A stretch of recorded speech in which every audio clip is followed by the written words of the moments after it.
296 चुने हुए लोग, लगभग 3 साल का समय, 12 सत्र, 167 बैठकें।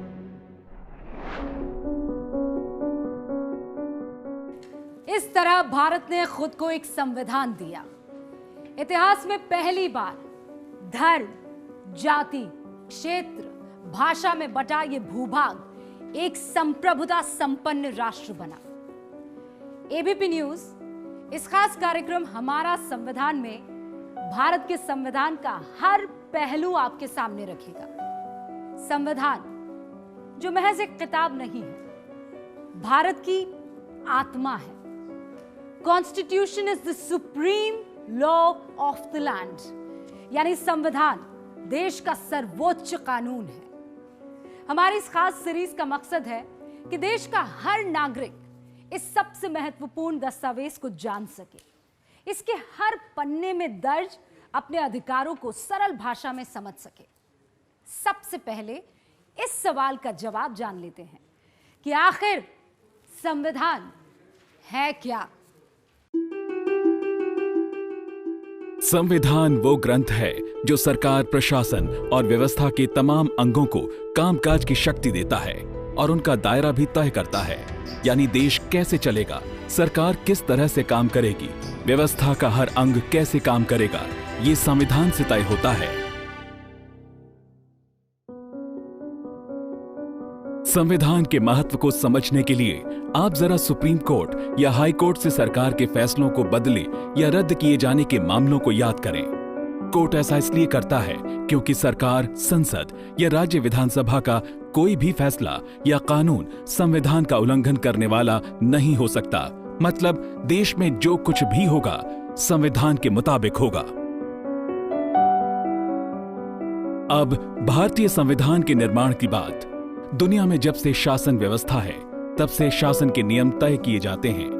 भारत के सबसे प्राचीन ग्रंथ ऋग्वेद और अथर्ववेद में सामान्य लोगों की सभा और वरिष्ठ जनों की समिति के जरिए शासन प्रशासन के काम की व्यवस्था का जिक्र है।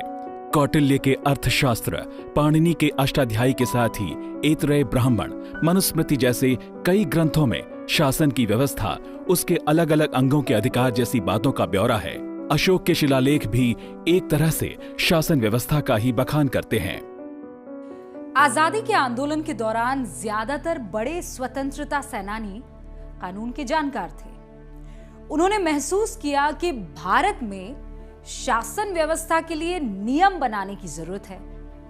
वो चाहते थे कि शासन व्यवस्था के नियम तय करने के लिए भारत के लोगों की एक संविधान सभा का गठन हो। अंग्रेज सरकार इसके लिए सहमत नहीं थी।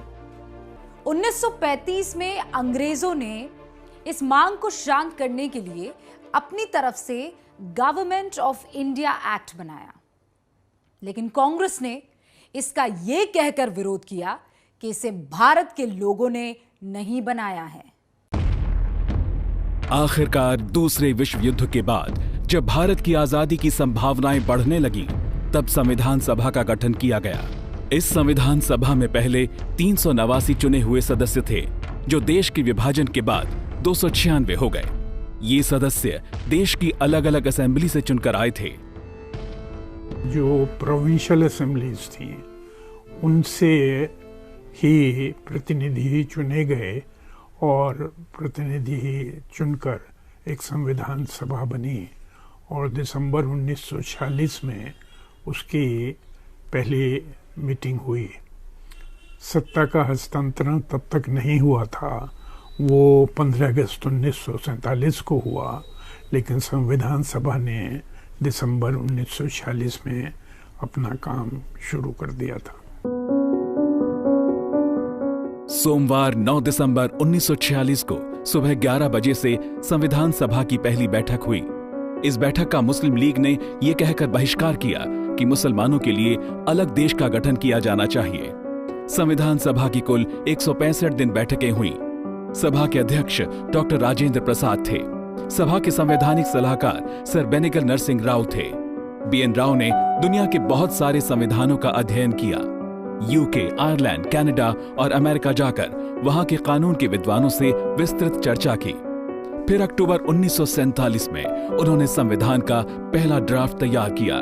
फिर ये ड्राफ्ट डॉक्टर भीमराव अंबेडकर की अध्यक्षता वाली 7 सदस्यीय ड्राफ्टिंग कमेटी को सौंपा गया। राव की तरफ से तैयार ड्राफ्ट पर विचार करने के बाद डॉक्टर अंबेडकर की ड्राफ्टिंग कमेटी ने 21 फरवरी 1948 को एक नया ड्राफ्ट संविधान सभा के अध्यक्ष को सौंपा। इस ड्राफ्ट पर लोगों से सुझाव मांगे गए। इसके आधार पर ड्राफ्ट में कई बदलाव किए गए। बदला हुआ ड्राफ्ट 4 नवंबर 1948 को संविधान सभा में रखा गया। फिर इस ड्राफ्ट पर बहस शुरू हुई। अगले 1 साल तक संविधान निर्माताओं ने एक एक प्रावधान पर विस्तार से चर्चा की। क्या रखना है, क्या नहीं, किस में बदलाव की जरूरत है, सभी बातों पर चर्चा और जरूरी बदलाव करने के बाद 26 नवंबर 1949 को संविधान सभा ने ड्राफ्ट को स्वीकार कर लिया। इस तरह से उसे भारत के संविधान का दर्जा मिल गया। इसके बाद 24 जनवरी 1950 को संविधान सभा की बैठक हुई। इसमें जन गण मन को राष्ट्रगान का दर्जा मिला। वंदे मातरम को बराबर सम्मान के साथ राष्ट्रगीत स्वीकार किया गया। 26 जनवरी 1950 से संविधान देश में पूरी तरह लागू हो गया। बीएन राव ने लगभग 60 देशों के संविधान का अध्ययन किया था। डॉक्टर अंबेडकर समेत संविधान सभा के कई और सदस्यों को भी दूसरे देशों की शासन व्यवस्था की अच्छी जानकारी थी। नतीजा रहा, अलग अलग देशों की व्यवस्था के ऐसे हिस्सों को संविधान में जगह देना जो भारत के लिए सही लगे। मसलन राष्ट्रपति को संवैधानिक प्रमुख और सेना का सर्वोच्च कमांडर बनाना अमेरिका से लिया गया। संसदीय चुनाव, संसद में 2 सदनों लोकसभा और राज्यसभा की व्यवस्था, केंद्रों को राज्यों से ज्यादा शक्तिशाली बनाने वाला संघीय ढांचा कनाडा से, और वेस्टमिंस्टर प्रणाली यानी संसद के लिए जवाबदेह मंत्रिमंडल का प्रावधान ब्रिटेन से लिया गया।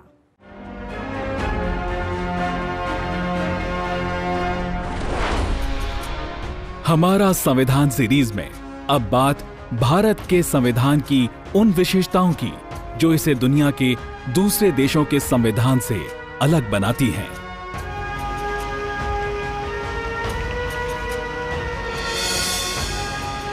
भारत का संविधान दुनिया का सबसे बड़ा संविधान है। हमारे विद्वान संविधान निर्माताओं ने कोशिश की कि कोई भी बात भविष्य में व्याख्या या विश्लेषण के लिए ना छोड़ी जाए। देश चलाने में स्पष्टता के लिए जिन बातों की जरूरत थी उन सबको संविधान में जगह दी। नतीजा, दुनिया का सबसे बड़ा संविधान।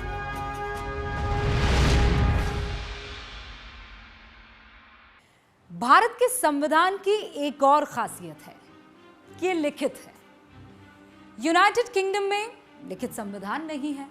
वहां परंपरा के तहत चली आ रही बातों का पालन किया जाता है। कई देशों में संविधान में बदलाव संभव नहीं है, जबकि कई देशों में संविधान में आसानी से बदलाव किया जा सकता है। भारत में इसके बीच की व्यवस्था है। संविधान का मौलिक ढांचा जैसे संविधान की सर्वोच्चता, संसदीय लोकतंत्र, स्वतंत्र न्यायपालिका जैसी बातों को नहीं बदला जा सकता, लेकिन अलग अलग हिस्सों में अलग अलग प्रक्रिया के तहत बदलाव किया जा सकता है। अमूमन संसद में वोट देने वालों के 2/3 बहुमत से संविधान में बदलाव हो सकता है। कुछ मामलों में संशोधन के लिए राज्यों से भी मंजूरी लेने की जरूरत पड़ती है। अब तक संविधान में 100 से भी ज्यादा संशोधन हो चुके हैं। हम 3 तरह से अपने संविधान को बदल सकते हैं। एक साधारण बहुमत के द्वारा, दूसरा विशेष बहुमत के द्वारा, और तीसरा विशेष बहुमत प्लस आधे राज्यों के अनुसमर्थन के द्वारा। हम कह रहे हैं कि भारतीय संविधान कुछ लचीला है और कुछ कठोर है। भारतीय संविधान में 3 ऐसे अनुच्छेद हैं जिनमें हम आसानी से परिवर्तन कर सकते हैं। उस पोर्शन को हम कहते हैं लचीलापन।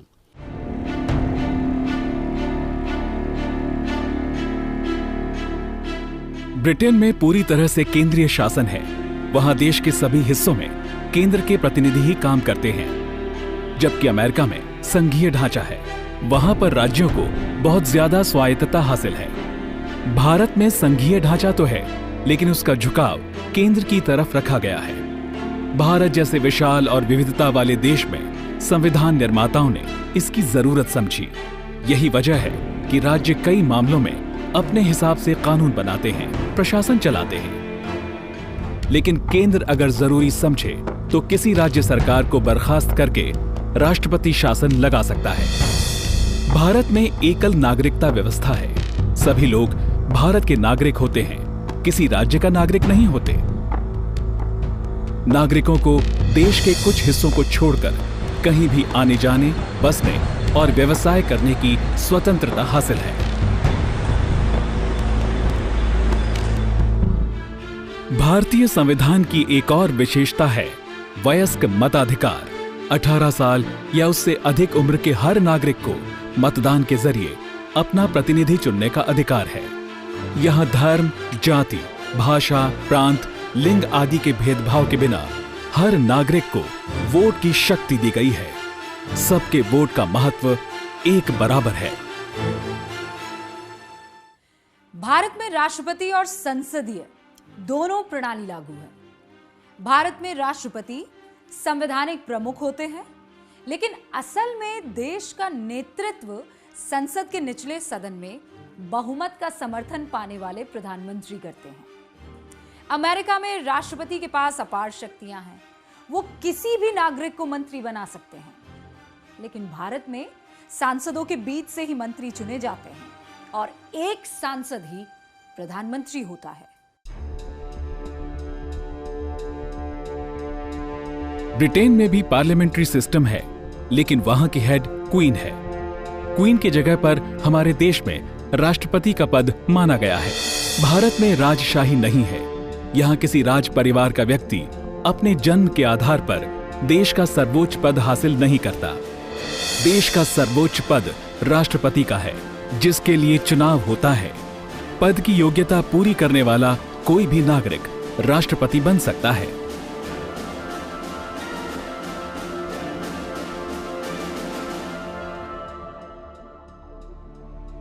संसद और न्यायपालिका के बीच काम का बंटवारा भारतीय संवैधानिक व्यवस्था का एक बहुत अहम हिस्सा है। कई देशों में संसद की शक्ति अपार होती है। न्यायपालिका भी उस पर नियंत्रण नहीं लगा सकती, लेकिन भारत में ऐसा नहीं है। संसद को कानून बनाने का अधिकार दिया गया है, पर हर कानून की समीक्षा न्यायपालिका कर सकती है। अगर कानून संविधान के दायरे से बाहर है तो उसे निरस्त भी कर सकती है। स्वतंत्र और स्वायत्त न्यायपालिका भारतीय संविधान की एक बड़ी विशेषता है। संविधान के निर्माताओं ने इस बात को सुनिश्चित किया कि न्यायपालिका बिना किसी बाहरी दखल के अपना काम कर सके। भारतीय संविधान में नागरिकों के अधिकार पर बहुत ध्यान दिया गया है और यहाँ तक कि जो weakest person of the country, उसके लिए भी अधिकारों की व्यवस्था की गई है। जहाँ पर भी कमी हुई उसको समय समय पर संविधान में अमेंडमेंट किया गया और कोशिश ये की गई है कि इस देश का जो सबसे कमज़ोर व्यक्ति है उसके भी अधिकारों की रक्षा की जाए। भारत के हर नागरिक को मौलिक अधिकार देना संविधान की सबसे बड़ी विशेषता है। मौलिक अधिकार वो अधिकार है जो हर नागरिक को हासिल है। इनका हनन नहीं किया जा सकता है। अगर सरकार के किसी कदम से किसी नागरिक के मौलिक अधिकार का हनन होता है तो सुप्रीम कोर्ट या हाई कोर्ट का दरवाजा खटखटाया जा सकता है। मौलिक अधिकार मसलन कानून की नजर में बराबरी, अपनी बात कहने की आजादी, देश में कहीं भी जाने और बसने की आजादी, सम्मान से जीवन जीने की स्वतंत्रता आदि भारत में हर नागरिक को ये हासिल है। हालांकि हर अधिकार की सीमा भी संविधान में तय की गई है।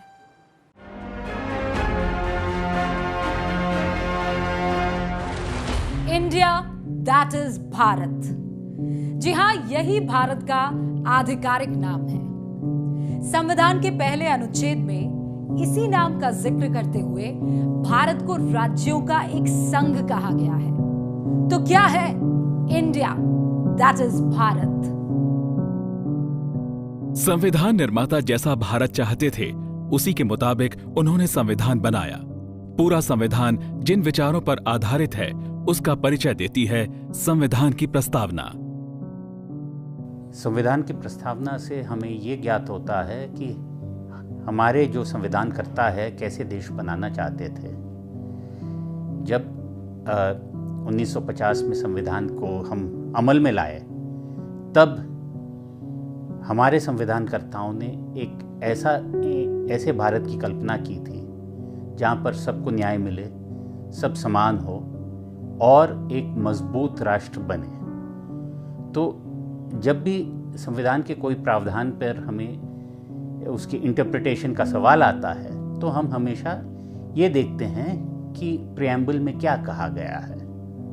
तो एक तरफ से अगर आप देखें तो जैसे गीता सार का एक अर्थ ये सिर्फ यही है कि कर्मण्येवाधिकारस्ते, वैसे ही भारत के संविधान को अगर समझना है तो उसके प्रिएम्बल को समझना होगा। देश क्या है, कैसा है, इसके शासन का आधार क्या है, नागरिकों से क्या अपेक्षा है, हर बात इस प्रस्तावना में है। आइए इसे देखें। हम भारत के लोग भारत को एक संपूर्ण प्रभुत्व संपन्न समाजवादी पंथ निरपेक्ष लोकतंत्रात्मक गणराज्य बनाने के लिए तथा उसके समस्त नागरिकों को सामाजिक, आर्थिक और राजनैतिक न्याय, विचार, अभिव्यक्ति, विश्वास, धर्म और उपासना की स्वतंत्रता, प्रतिष्ठा और अवसर की समता प्राप्त कराने के लिए तथा उन सब में व्यक्ति की गरिमा और राष्ट्र की एकता और अखंडता सुनिश्चित कराने वाली बंधुता बढ़ाने के लिए दृढ़ संकल्प होकर अपनी संविधान सभा में आज तारीख 26 नवंबर 1949 ईस्वी को एतद द्वारा इस संविधान को अंगीकृत, अधिनियमित और आत्मार्पित करते हैं।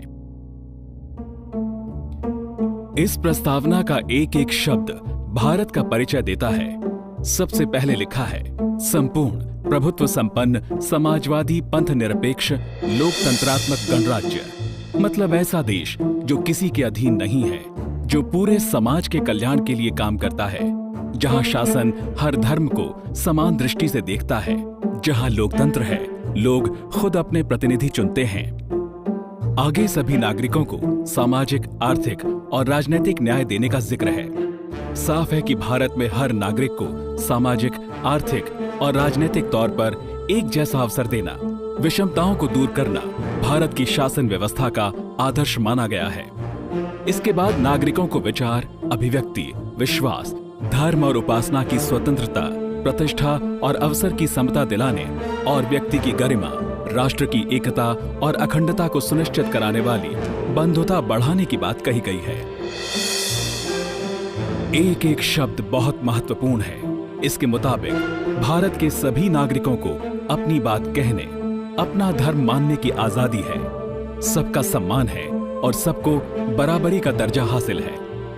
शासन के साथ नागरिकों का भी उद्देश्य होगा कि वो देश की एकता और अखंडता को बढ़ावा देने के लिए आपस में मेल मिलाप और भाईचारा रखें। इस प्रस्तावना को सभी मौजूदा और भावी नागरिकों की तरफ से संविधान सभा ने 26 नवंबर 1949 को स्वीकार किया। हमारे जो भी भारतीय नागरिक हैं वो सभी के सभी संविधान से बंधे हुए हैं। कोई ये नहीं कह सकता कि हम संविधान को उल्लंघन कर देंगे, या कोई ये नहीं कह सकता कि हम संविधान से ऊपर हैं। देश का चाहे कितना ही पावरफुल आदमी हो, वो भी संविधान से बंधा हुआ है। वो भी अपने को नहीं कह सकता कि हम अबव द कॉन्स्टिट्यूशन है या संविधान से ऊपर है। भारत को शासन व्यवस्था देने वाला, हर नागरिक को बुनियादी हक देने वाला संविधान भारत की आत्मा है और इस आत्मा का परिचय उसकी परिभाषा है, संविधान की प्रस्तावना। देश को संविधान देते वक्त संविधान सभा के सदस्यों ने जो शपथ ली उससे हम सब बंधे हैं। हमारा फर्ज है कि हम संविधान के बुनियादी मूल्यों को समझें, उनका सम्मान करें।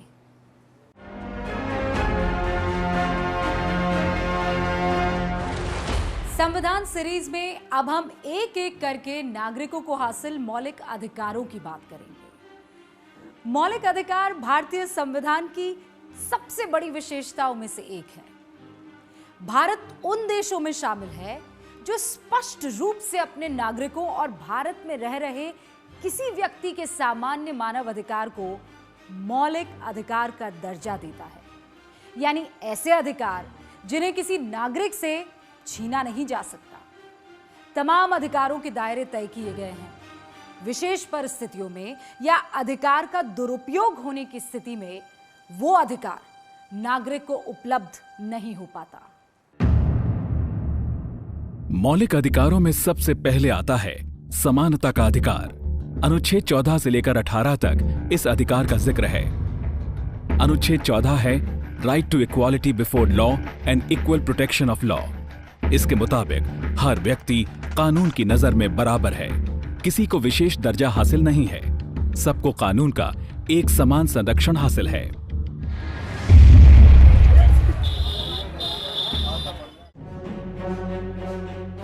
अगर संसद कोई ऐसा कानून बनाती है जिससे समान परिस्थिति के दो लोगों में भेदभाव होता हो, तो सुप्रीम कोर्ट या हाई कोर्ट उसे निरस्त कर सकता है। उसी तरह अगर सरकार कोई ऐसा कदम उठाती है जो एक जैसे दो नागरिकों पर एक जैसा असर नहीं डालता, तो उसे भी रद्द किया जा सकता है। अनुच्छेद 14 समानता की व्यापक परिभाषा देता है। इस तरह की समानता भारत में रह रहे हर व्यक्ति को हासिल है, चाहे वो भारत का नागरिक हो या नहीं। लेकिन अनुच्छेद 15 से लेकर 18 तक जो अधिकार हैं, वो खासतौर पर भारतीय नागरिकों के लिए ही हैं।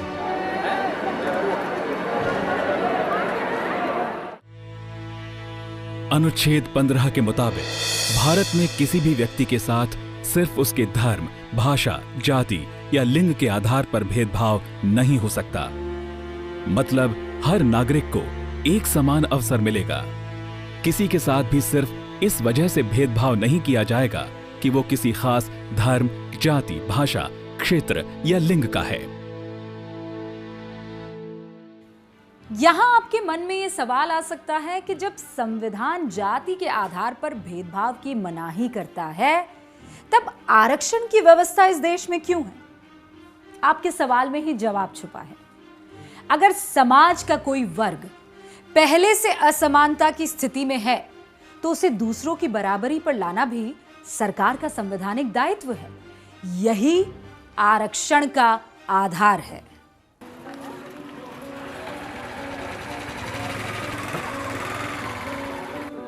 सुप्रीम कोर्ट ने भी अपने कई फैसलों में इसे सही माना है।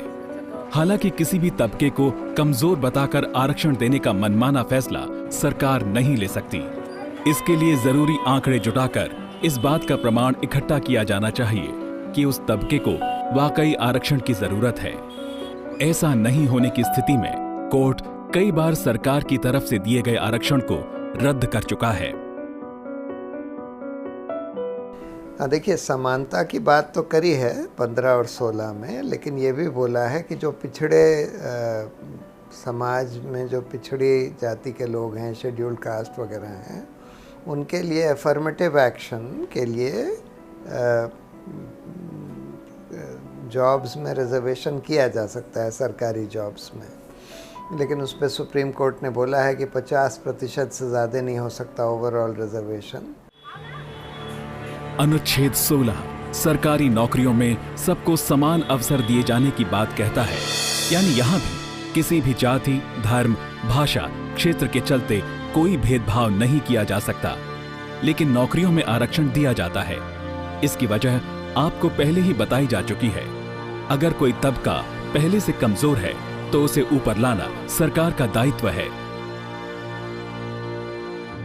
अनुच्छेद 17 छुआछूत को खत्म करने की बात करता है। भारत में किसी भी नागरिक के साथ अछूत जैसा व्यवहार नहीं किया जा सकता। सरकार की जिम्मेदारी मानी गई है कि वो नागरिकों को ऐसी परिस्थिति से बचाए। इसलिए सरकार ने इससे जुड़े कानून बनाए हैं ताकि कोई अगर किसी से अछूत जैसा बर्ताव करे तो उसे दंडित किया जा सके। अनुच्छेद 18 एबॉलिशन ऑफ टाइटल्स यानी उपाधियों को खत्म किए जाने की बात कहता है। आजादी से पहले अंग्रेजों के दिए सर, खान बहादुर, राय बहादुर, राजा, महाराजा जैसी उपाधियां आपने सुनी होंगी। आजाद भारत में इन्हें खत्म कर दिया गया है। अब ऐसी कोई उपाधि ना तो सरकार किसी को दे सकती है, ना भारत का कोई नागरिक विदेशी सरकार से इन्हें ले सकता है। अब आपके मन में यह सवाल आएगा कि सरकार पद्मश्री, पद्म भूषण और भारत रत्न जैसे जो सम्मान देती है, उन्हें कैसे मान्यता मिल सकती है?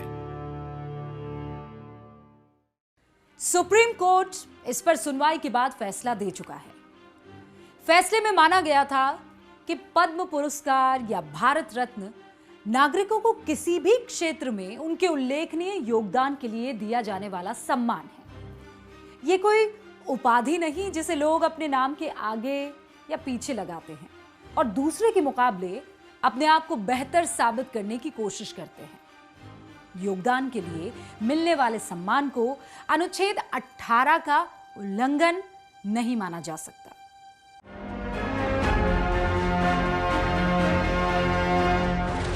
अब बात स्वतंत्रता के अधिकार की। व्यक्तिगत स्वतंत्रता का अधिकार संविधान के सबसे अहम बिंदुओं में से एक है।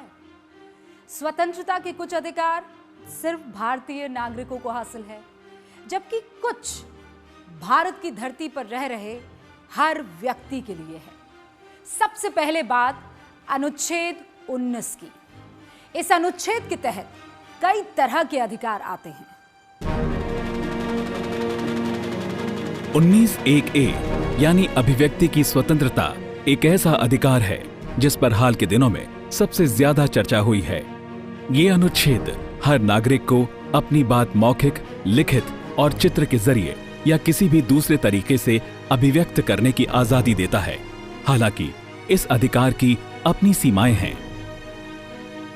अनुच्छेद 19(a) अभिव्यक्ति को अपनी बात रखने की, कहने की पूरी स्वतंत्रता देता है, मौलिक अधिकार देता है, लेकिन उसकी कुछ सीमाएं हैं कि आप कंटेम्प्ट ऑफ कोर्ट नहीं कर सकते, किसी का डेफेमेशन नहीं कर सकते, वो सरकार कानून से रेगुलेट कर सकती है।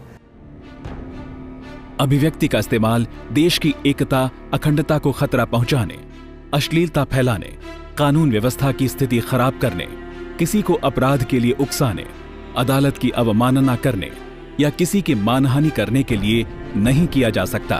इन सीमाओं के परे की गई अभिव्यक्ति अलग अलग अपराधों में दंडनीय अपराध है। 19(1)(b) से लेकर G तक 5 और अहम अधिकार हैं।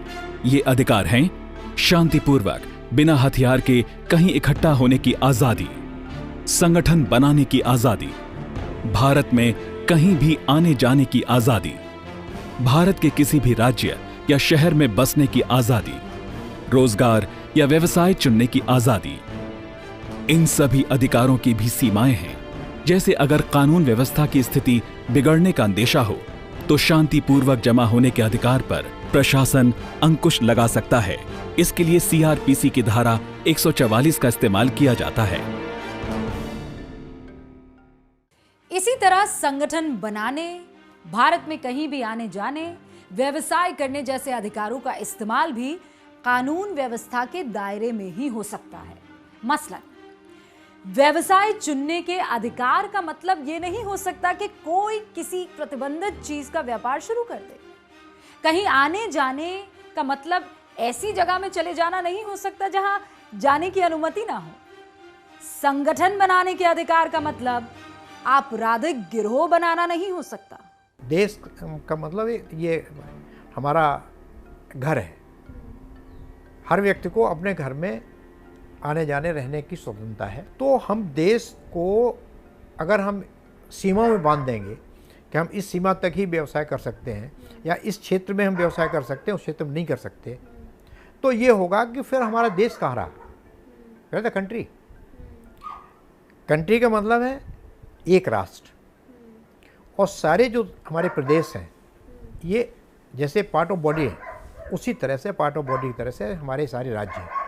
तो हर व्यक्ति को देश के किसी भी भाग में व्यवसाय करने का, घूमने का, रहने का, जाने का, पढ़ने लिखने का पूर्ण अधिकार है और होना भी चाहिए।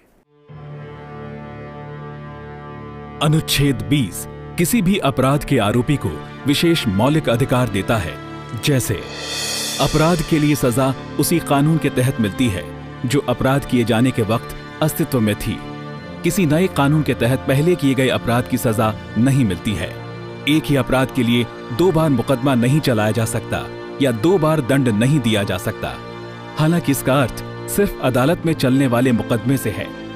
अगर कोई सरकारी कर्मचारी भ्रष्टाचार में शामिल पाया जाता है तो विभागीय कार्रवाई के तहत उसे नौकरी से निलंबित या बर्खास्त करने पर कोई मनाही नहीं होती। ये नहीं कहा जा सकता कि चूंकि कोर्ट में अपराध का मुकदमा चल रहा है इसलिए उस पर विभाग कोई कार्रवाई नहीं करेगा। किसी को अपने ही खिलाफ गवाही देने के लिए विवश नहीं किया जा सकता। दरअसल कानून की अवधारणा है कि जब तक कोई दोषी साबित ना हो जाए वो बेगुनाह है। ऐसे में किसी व्यक्ति को पुलिस किसी आरोप में पकड़ तो सकती है, लेकिन उसे कोर्ट में अपने ही खिलाफ गवाही देने के लिए बाध्य नहीं किया जा सकता। उसे कोर्ट में खुद गवाही देते वक्त सच बोलने की कोई शपथ नहीं लेनी पड़ती है।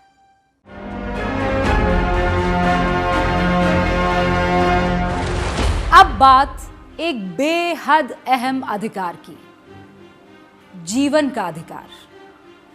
अनुच्छेद 21 के तहत दर्ज ये अधिकार सिर्फ शारीरिक रूप से जीने तक सीमित नहीं है। इसकी सही व्याख्या है गरिमा और सम्मान के साथ जीने का अधिकार। राइट टू लाइफ में ये है कि राइट टू एजुकेशन आता है, फिर राइट टू क्लीन एनवायरनमेंट आता है, फिर उसमें राइट टू फूड और right to health care, right to housing.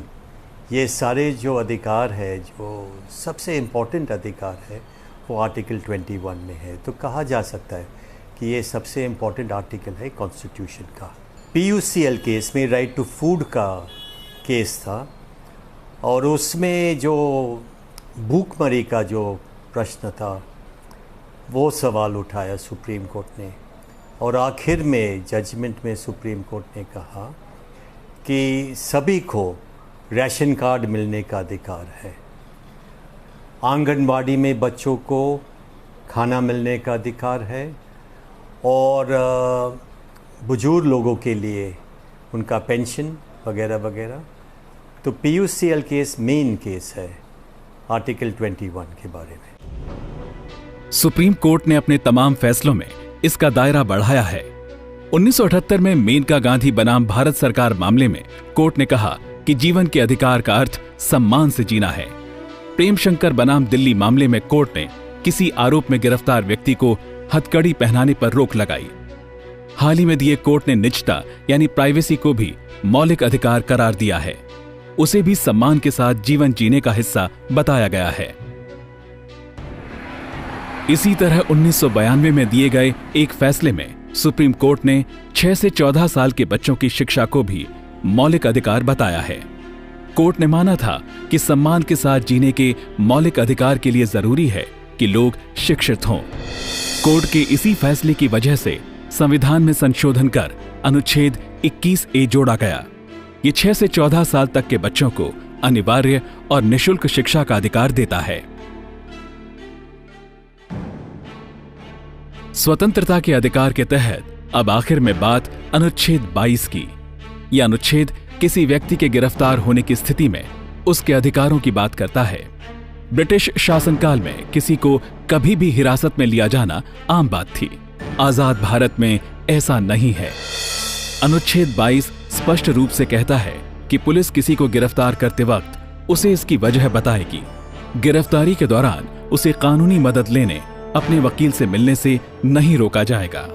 सबसे अहम बात यह है कि गिरफ्तारी के 24 घंटे के भीतर गिरफ्तार किए गए व्यक्ति को मजिस्ट्रेट के सामने पेश करना होगा।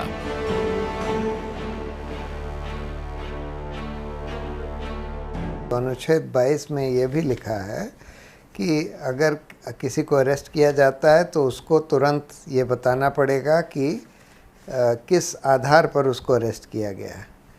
अगर उसको अरेस्ट किया जाता है तो उसको अपने वकील को कंसल्ट करने का तुरंत अधिकार दिया जाएगा और उसको मैजिस्ट्रेट के यहाँ 24 घंटे के अंदर प्रोड्यूस किया जाएगा, और 24 घंटे के आगे मैजिस्ट्रेट के ऑर्डर के बगैर उसको अरेस्ट नहीं किया जा सकता। साफ तौर पर इस अनुच्छेद के जरिए संविधान के निर्माताओं ने किसी व्यक्ति को बेवजह या मनमाने तरीके से गिरफ्तार किए जाने पर अंकुश लगा दिया।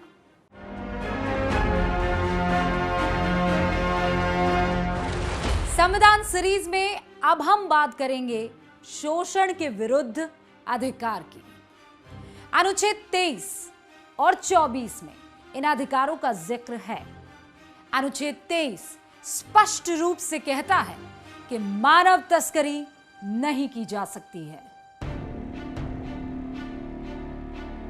किसी व्यक्ति को धोखे में रखकर या उसकी मजबूरी का फायदा उठाकर जबरदस्ती कोई काम करवाने के लिए एक जगह से दूसरी जगह नहीं ले जाया जा सकता है।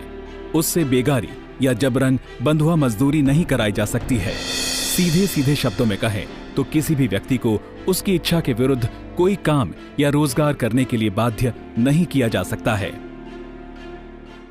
भारतीय संविधान जब बना तो संविधान निर्माताओं ने कुछ मूल्यों की बात की और वो मूल्य थे संविधानवाद, कॉन्स्टिट्यूशनलिज्म। दो अनुच्छेद हैं, एक अनुच्छेद 23 और दूसरा अनुच्छेद 24। अनुच्छेद 23 बात करता है कि फोर्स लेबर की बात नहीं होगी, जिसको हम लोग बंधुआ मजदूर कहते हैं, उसको संविधान समाप्त करने की बात करता है। और यदि कोई करता है तो राज्य विधान बना के उसको दंडित करने की भी बात करता है। अनुच्छेद 24 में सीधे सीधे चाइल्ड लेबर को प्रोहिबिट किया गया है कि 6 से 14 साल के बच्चे को। संविधान में किसी से जबरन काम लेने पर रोक है, लेकिन राष्ट्रहित या समाज हित के लिए कुछ सेवाओं को अनिवार्य करने का अधिकार सरकार के पास है। मसलन अगर जरूरी हो तो सेना की सेवा या किसी किस्म की समाज सेवा को सरकार हर नागरिक के लिए दायित्व बना सकती है। अनुच्छेद 24 स्पष्ट रूप से यह कहता है कि 14 साल से कम उम्र के बच्चों से किसी भी खतरनाक जगह पर काम नहीं करवाया जा सकता है। हालांकि अब इसका दायरा बढ़ गया है। बाल मजदूरी पर पूरी तरह से रोक लगा दी गई है।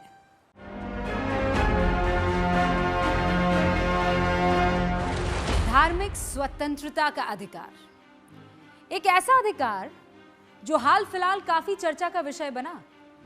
संविधान सीरीज में हम इस अधिकार के बारे में समझेंगे, साथ ही अल्पसंख्यकों को लेकर जो विशेष अधिकार संविधान में दिए गए हैं उनकी भी बात करेंगे। संविधान के अनुच्छेद 25 में धार्मिक स्वतंत्रता के अधिकार का जिक्र है। इसके तहत हर नागरिक को अपनी अंतरात्मा के मुताबिक धर्म को मानने, उसकी परंपराओं का पालन करने और उसका प्रचार करने का अधिकार दिया गया है। अगर कोई नागरिक चाहे तो वो धर्म को ना मानने या नास्तिक बने रहने के लिए भी स्वतंत्र है। धर्म के पालन के अधिकार की भी सीमाएं हैं। धर्म से जुड़ी परंपराओं का पालन करते वक्त ये जरूर देखा जाएगा कि वो स्वास्थ्य, नैतिकता, कानून व्यवस्था या किसी दूसरे नागरिक के मौलिक अधिकार के खिलाफ न हो। उदाहरण के लिए आनंद मार्ग बनाम भारत सरकार मामले में सुप्रीम कोर्ट ने हाथ में खोपड़ी लेकर सार्वजनिक रूप से तांडव नृत्य करने की मंजूरी नहीं दी थी। कोर्ट ने माना था कि ये परंपरा कानून व्यवस्था की स्थिति बिगाड़ने वाली है। उसी तरह से बकरीद पर गाय की कुर्बानी करने की मनाही है, क्योंकि गाय की कुर्बानी इस्लाम का अनिवार्य हिस्सा नहीं है। साथ ही ऐसा करने से कानून व्यवस्था की स्थिति बिगड़ने का भी अंदेशा है। कुछ साल पहले राजस्थान में संथारा यानी बिना कुछ खाए पिए प्राण त्यागने की जैन धर्म की परंपरा का पालन कर रहे एक व्यक्ति को हाई कोर्ट ने रोक दिया था। कोर्ट ने माना था कि ये परंपरा स्वास्थ्य के खिलाफ है। 25 में लिमिटेशंस दो तरह के हो गए, एक तो पब्लिक ऑर्डर हो गया, दूसरा मोरालिटी हो गया, तीसरा हेल्थ हो गया और तीसरा subject to other provisions of this part. This part मतलब पार्ट 3 मतलब फंडामेंटल राइट्स। इसका मतलब ये कि अनुच्छेद 25 क्लॉज 1 एक तरफ, 21 एक तरफ, 19 एक तरफ। जैसे अब कोई मस्जिद से या मंदिर से या गिरजाघर से आवाज़ आती है, अब वो कह रहे हैं धार्मिक स्वतंत्रता का अधिकार है, और उस आवाज़ से किसी को सोने में, किसी को मरीज है, डिस्टर्बेंस हो रहा है, कह नहीं सुप्रीम कोर्ट चले गए। बहुत सारे वाद हैं, सुप्रीम कोर्ट चले गए कि मेरे धार्मिक स्वतंत्रता का अधिकार का उल्लंघन होता है, हम आजान के लिए लाउड स्पीकर का इस्तेमाल करेंगे। तो सुप्रीम कोर्ट कहता है कि नहीं, यदि आजान का अधिकार और शांत वातावरण में रहने का अधिकार या सोने का अधिकार, या एक व्यक्ति जो विद्यार्थी है उसको पढ़ाई में व्यवधान हो रहा है, उसका अधिकार, freedom of speech and expression में 19(1)(a) में ये प्रोटेक्टेड है। साफ है कि धर्म का पालन करने का अधिकार भी कुछ सीमाओं में बंधा है। इस तरह के मामलों में कोर्ट सबसे पहले इस बात को देखता है कि जिस परंपरा की बात की जा रही है, क्या वो धर्म का अनिवार्य हिस्सा है। एक साथ 3 तलाक को चुनौती देने वाली याचिकाओं पर सुनवाई के दौरान भी कोर्ट ने सबसे पहले इसी बात को देखा था। इसके बाद कोर्ट ये देखता है कि जिस परंपरा को चुनौती दी गई है वो स्वास्थ्य, नैतिकता, कानून व्यवस्था जैसी चीजों के खिलाफ तो नहीं है। यहां हमें यह भी समझना होगा कि अनुच्छेद 25 के तहत धर्म का पालन करने और उसका प्रचार करने का अधिकार दिया गया है, लेकिन धर्म परिवर्तन करवाने को मौलिक अधिकार नहीं माना गया है, क्योंकि धर्म परिवर्तन करवाने की कोशिश कानून व्यवस्था की स्थिति बिगाड़ने वाली हो सकती है। Article 25 and 26, every citizen of India has a right to profess and propagate their own religion. So therefore this is a democratic country where no matter how small your sect may be, you have a right to profess your religion. Nobody can tell you that you must say like this or pray like this and so on. If you do or say something which affects another religion, which causes a rift among people of different religions, then it is a criminal offense. अनुच्छेद 26 धर्म के पालन से जुड़ी व्यवस्था का अधिकार लोगों को देता है। धर्म से जुड़ी गतिविधि चलाने के लिए संस्था बनाना, धार्मिक स्थल का निर्माण, उसकी व्यवस्था करने के लिए नियम कायदे बनाना, ये सब कुछ इसके तहत आता है। हालांकि इस अधिकार की भी सीमाएं हैं। इसका पालन इस तरीके से नहीं किया जा सकता जिससे दूसरों के मौलिक या कानूनी अधिकारों का हनन होता हो। अनुच्छेद 29 और 30 में अल्पसंख्यकों को अपने धर्म, भाषा या संस्कृति के संरक्षण के लिए स्कूल, कॉलेज और दूसरी संस्थाओं को बनाने और चलाने का अधिकार दिया गया है। बड़े पैमाने पर मदरसा और मिशनरी स्कूल इसी अधिकार के तहत भारत में खोले गए हैं। हालांकि यह अधिकार सिर्फ धार्मिक अल्पसंख्यकों को नहीं है, बल्कि किसी विशेष इलाके में अगर भाषाई तौर पर कोई वर्ग अल्पसंख्यक है तो वो भी अपनी संस्कृति और भाषा के संरक्षण के लिए शैक्षणिक संस्थान खोल सकता है।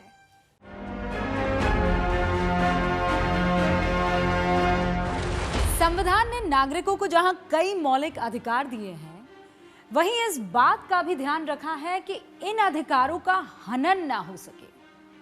बाकी मौलिक अधिकारों की रक्षा एक मौलिक अधिकार ही करता है। यह अधिकार है right to constitutional remedy.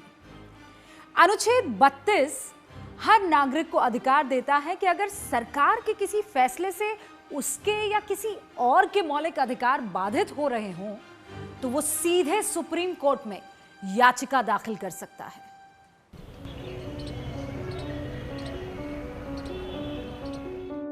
Court में जितनी भी जनहित याचिकाएं दाखिल होती हैं, वो इसी अधिकार के तहत होती हैं। कोर्ट को अगर लगता है कि सरकार का कोई आदेश नागरिक के मौलिक या संवैधानिक अधिकार का हनन करता है, तो कोर्ट उस आदेश को रद्द कर देता है। उसी तरह से अगर कोई कानून नागरिकों के मौलिक अधिकार का उल्लंघन करने वाला हो, तो कोर्ट उसे निरस्त कर सकता है। अनुच्छेद 32 में यह लिखा है कि कोई भी जना जब उसका कोई मौलिक अधिकार का हनन होता है तो उसके लिए सुप्रीम कोर्ट सीधा जा सकता है, एक रिट पिटिशन फाइल करके।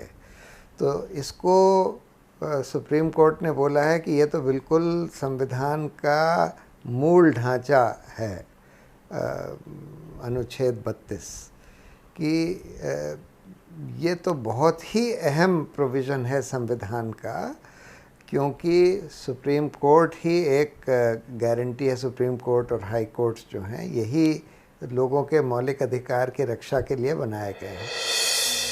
संविधान में ही आगे अनुच्छेद 226 का जिक्र है, जो किसी नागरिक को सरकार के फैसलों के खिलाफ सीधे हाई कोर्ट में याचिका दाखिल करने का अधिकार देता है।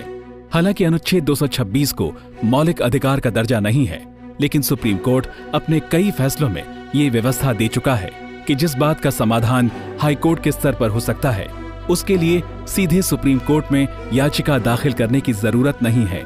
इस तरह अनुच्छेद 226 भी राइट टू कॉन्स्टिट्यूशनल रेमेडी यानी संवैधानिक समाधान के मौलिक अधिकार का ही विस्तार है।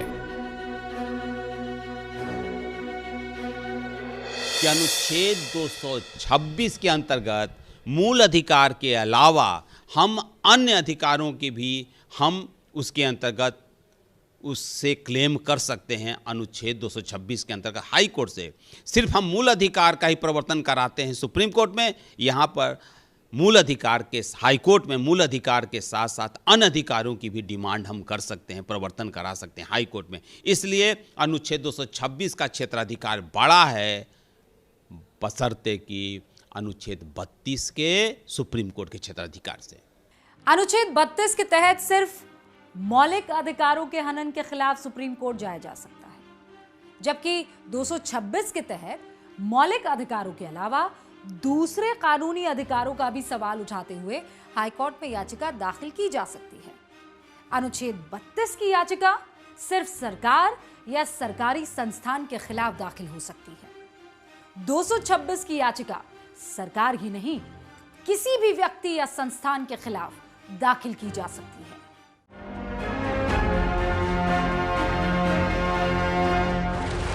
नीति निदेशक तत्व भारतीय संविधान का ये अहम हिस्सा है, जैसा कि नाम से जाहिर है। इनका उद्देश्य सरकार को कानून या नीति बनाने के लिए सही दिशा निर्देश देना है।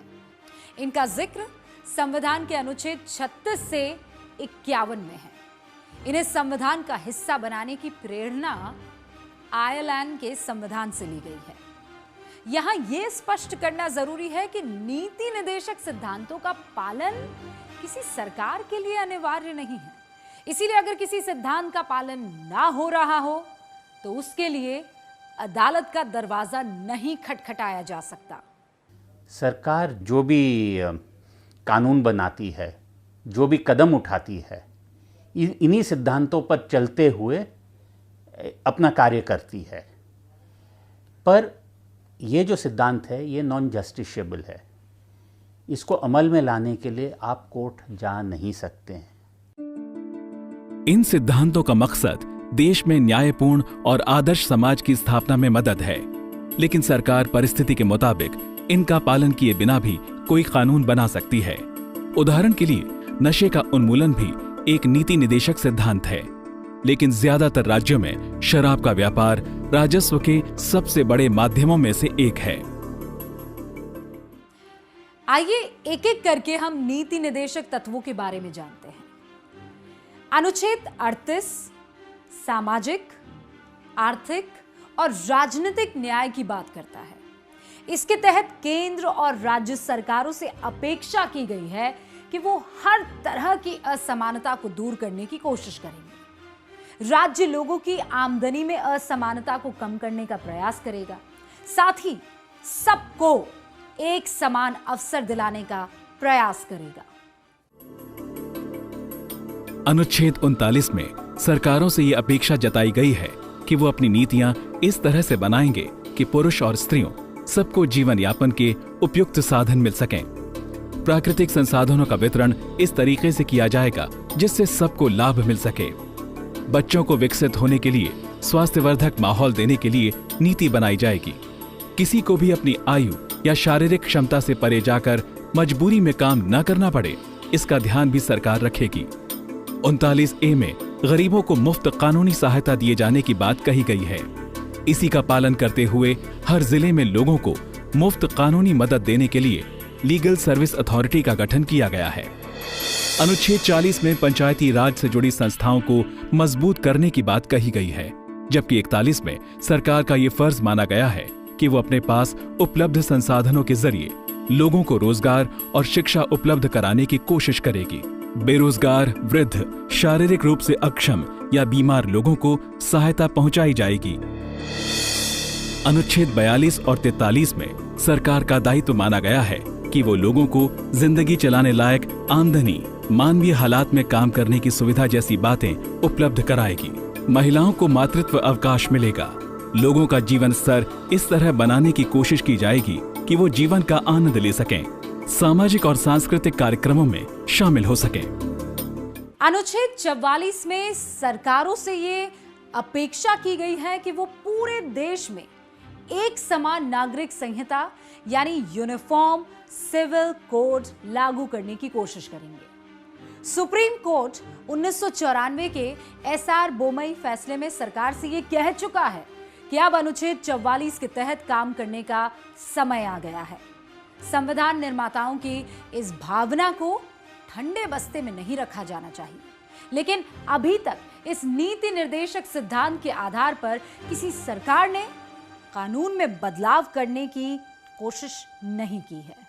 अगर एक देश है तो उसका कानून भी एक होना चाहिए। एक देश में रहने वाले आदमियों, जो व्यक्ति हैं, जो सिटीजन्स हैं, चाहे देश के किसी भी कोने में कोई व्यक्ति रह रहा है, तो उस पर वही कानून लागू होना चाहिए जो उस देश के दूसरे भाग के व्यक्ति पर लागू होता है।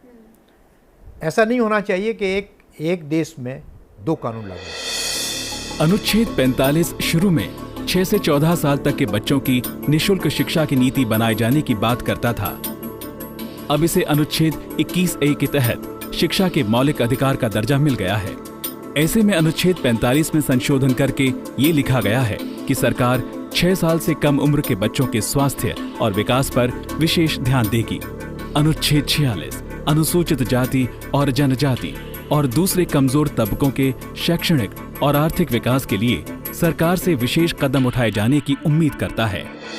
अनुच्छेद 47 लोगों के खानपान में पोषक तत्वों का स्तर बढ़ाने, उनका जीवन स्तर सुधारने और स्वास्थ्य की समुचित सुविधा उपलब्ध कराने की उम्मीद सरकार से करता है। अनुच्छेद 48 में कृषि और पशुपालन के विकास की अपेक्षा सरकार से की गई है। साथ ही गौहत्या पर निषेध करने की उम्मीद सरकार से की गई है। इसी नीति निदेशक सिद्धांत के तहत तमाम राज्यों ने गौहत्या निषेध कानून बना रखे हैं।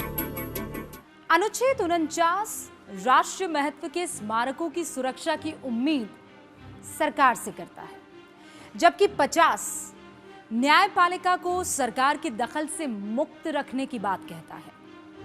अनुच्छेद 51 में केंद्र सरकार से उम्मीद की गई है कि वो अंतर्राष्ट्रीय शांति और सुरक्षा को बढ़ावा देने की नीति बनाएगी, राष्ट्रों के बीच सम्मानजनक और न्यायपूर्ण संबंधों को बढ़ावा देगी, अंतर्राष्ट्रीय कानूनों और संधियों का सम्मान करेगी और अंतर्राष्ट्रीय विवादों का बातचीत के जरिए समाधान करने की कोशिश करेगी।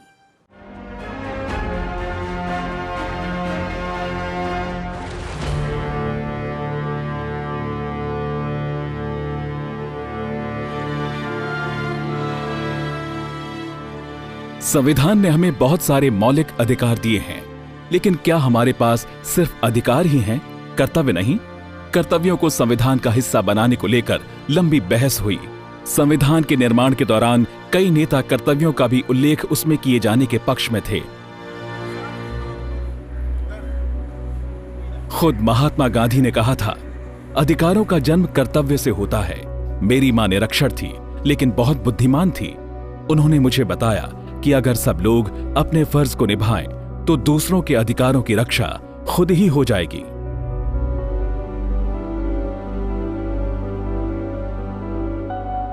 इस भावना के बावजूद शुरू में कर्तव्यों को संविधान में अलग से जगह नहीं मिली। 1976 में 42वें संशोधन के जरिए मौलिक कर्तव्यों को संविधान का हिस्सा बनाया गया। संविधान के अनुच्छेद 51A के तहत दर्ज मौलिक कर्तव्यों पर चर्चा से पहले यह समझ लेना जरूरी है कि भले ही शुरू में कर्तव्यों का जिक्र संविधान में नहीं किया गया, लेकिन हर मौलिक अधिकार की जो सीमा तय की गई है वो भी अपने आप में कर्तव्य ही है। सीमाएं हमें बताती हैं कि हम मौलिक अधिकार का इस्तेमाल करते वक्त किसी और के अधिकारों का हनन नहीं कर सकते, देश के कायदे कानून के खिलाफ नहीं जा सकते। अब बात अनुच्छेद 51A में लिखे 11 मौलिक कर्तव्यों की। पहला, संविधान का पालन करना, उसके आदर्शों, संवैधानिक संस्थाओं, राष्ट्रध्वज और राष्ट्रगान का सम्मान करना। यह हर नागरिक के लिए पहला और सबसे बड़ा दायित्व माना गया है। इसे जोड़ते वक्त यही भावना थी कि जिस संविधान से ये पूरा देश संचालित हो रहा है, उसके प्रति नागरिक के मन में सम्मान हो। वो भारत की संवैधानिक संस्थाओं, देश के झंडे और राष्ट्रगान का हमेशा सम्मान करे।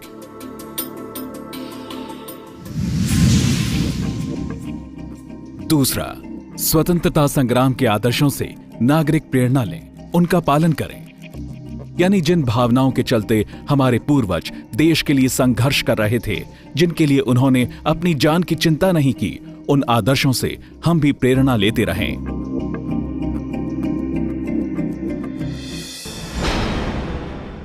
तीसरा, भारत की एकता, अखंडता और संप्रभुता की रक्षा। हर नागरिक ऐसा कुछ भी ना करे जिससे देश की एकता या अखंडता को असर पड़ता हो। नागरिक अपनी व्यक्तिगत क्षमता के मुताबिक भी देश की संप्रभुता और अखंडता को बरकरार रखने का प्रयास करें।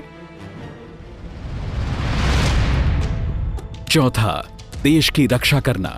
जरूरत पड़ने पर जब कहा जाए तब राष्ट्रीय सेवा के लिए खुद को समर्पित करना। हर नागरिक का दायित्व है कि आपात स्थिति में या युद्ध की स्थिति में देश की सेवा से पीछे ना हटे। इस दौरान उसे जो भूमिका दी जाए उसका पालन करे। पांचवां, भारत के सभी नागरिकों में भाईचारा और सौहार्द को बढ़ावा देना। धर्म, क्षेत्र, भाषा जैसी बातों से परे हर नागरिक को अपना साथी समझना और उससे अच्छा बर्ताव करना। महिलाओं के लिए अपमानजनक या भेदभाव करने वाली कुप्रथा का त्याग करना। छठा, भारत की महान संस्कृति और साझा विरासत को सम्मान की नजर से देखना, उसके संरक्षण का प्रयास करना। सातवां, प्रकृति की रक्षा।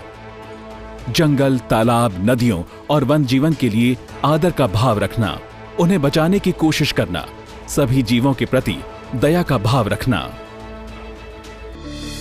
आठवां, जीवन में वैज्ञानिक नजरिया अपनाना, सामाजिक सुधारों के प्रति सकारात्मक रहना।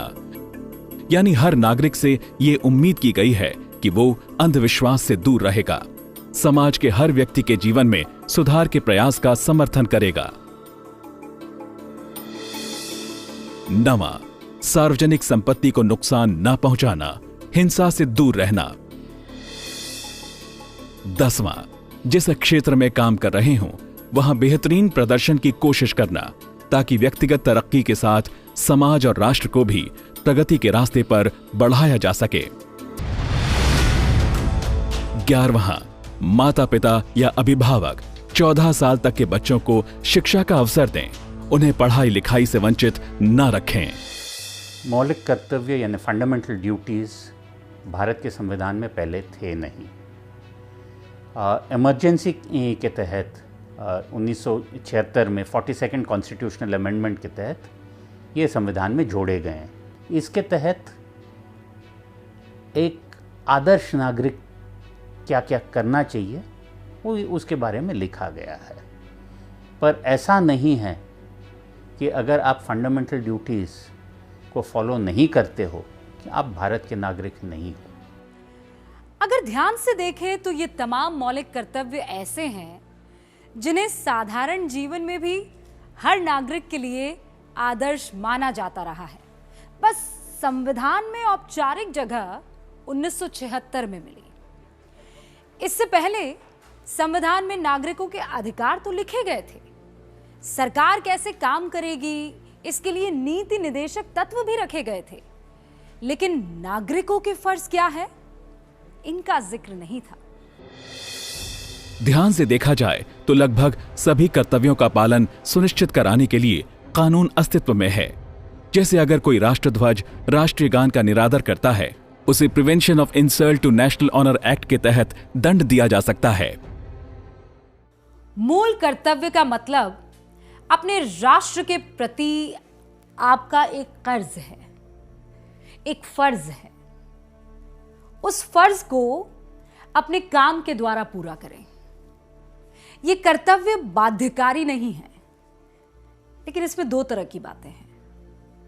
एक, जब इस देश का कानून आप तोड़ते हैं, देश के झंडे का अपमान, राष्ट्रगान का अपमान, इसके लिए आप दंडित हो सकते हैं। कुछ बातों के लिए दंड नहीं है, लेकिन उनका नैतिक महत्व है।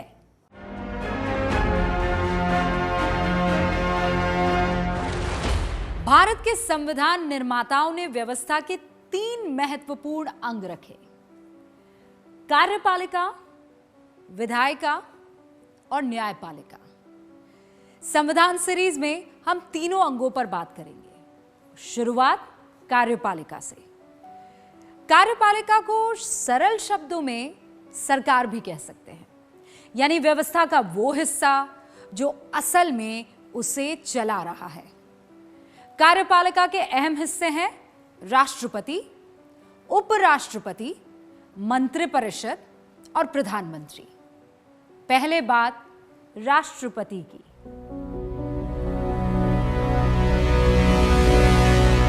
राष्ट्रपति का पद देश का सबसे ऊंचा और सम्मानित पद है। राष्ट्रपति हेड ऑफ द स्टेट यानी राष्ट्राध्यक्ष होते हैं।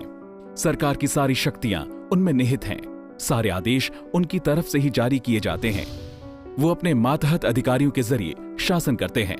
राष्ट्रपति सेना के सुप्रीम कमांडर हैं। वो प्रधानमंत्री और केंद्रीय मंत्री परिषद की नियुक्ति करते हैं। संसद का सत्र उनके आदेश पर बुलाया जाता है। कार्यकाल पूरा हो जाने के बाद या किसी पार्टी को बहुमत न होने की स्थिति में लोकसभा को भंग करने का आदेश भी राष्ट्रपति जारी करते हैं। संसद से पास कोई भी विधेयक राष्ट्रपति की मंजूरी के बाद ही कानून कहलाता है। कुछ विधेयक तो ऐसे हैं जो उनकी मंजूरी के बिना संसद में पेश ही नहीं हो सकते, जैसे वित्त विधेयक। राष्ट्रपति का पद हमारे संविधान के अनुसार एक संवैधानिक हेड का, संवैधानिक मुखिया का पद है और राष्ट्रपति मंत्रिपरिषद की राय से काम करता है। लेकिन संविधान में सबसे बड़ा पद राष्ट्रपति का माना गया है।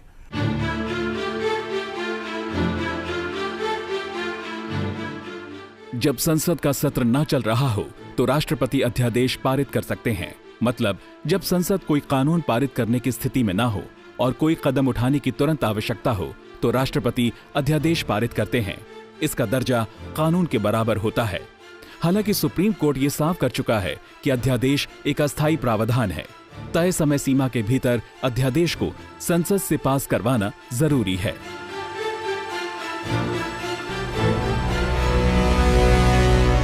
फांसी या कोई और सजा पा चुके लोगों को माफी का अधिकार भी राष्ट्रपति के पास है।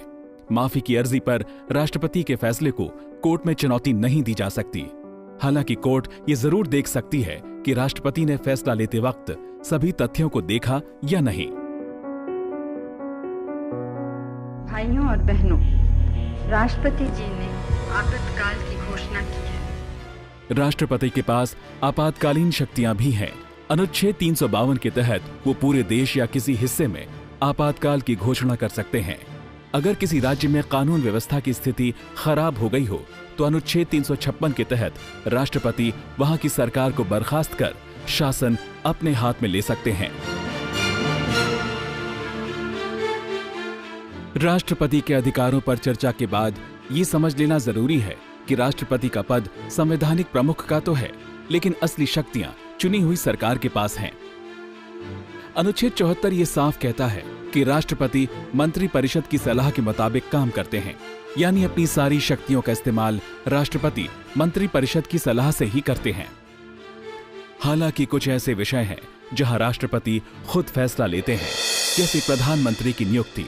चुनाव के बाद प्रधानमंत्री के पद पर किसे नियुक्त करना है, ये फैसला राष्ट्रपति अपने विवेक से लेते हैं। अगर किसी पार्टी को साफ बहुमत न मिला हो तो राष्ट्रपति देखते हैं कि कौन सा नेता ऐसा है जिसे लोकसभा में बहुमत का समर्थन मिल सकता है। उस नेता को पीएम नियुक्त करने के बाद राष्ट्रपति उसे बहुमत साबित करने को कहते हैं। विश्वास मत खो चुका मंत्रिपरिषद अगर लोकसभा को भंग करने के लिए कहता है, उसकी मंशा दोबारा चुनाव की है, तो राष्ट्रपति उस सलाह को मानने के लिए बाध्य नहीं है। वो ये देखते हैं कि क्या कोई और गठबंधन है जो स्थायी सरकार दे सकता है। सदन में विश्वास मत खो चुका मंत्रिपरिषद अगर खुद इस्तीफा न दे रहा हो तो राष्ट्रपति उसे बर्खास्त करते हैं।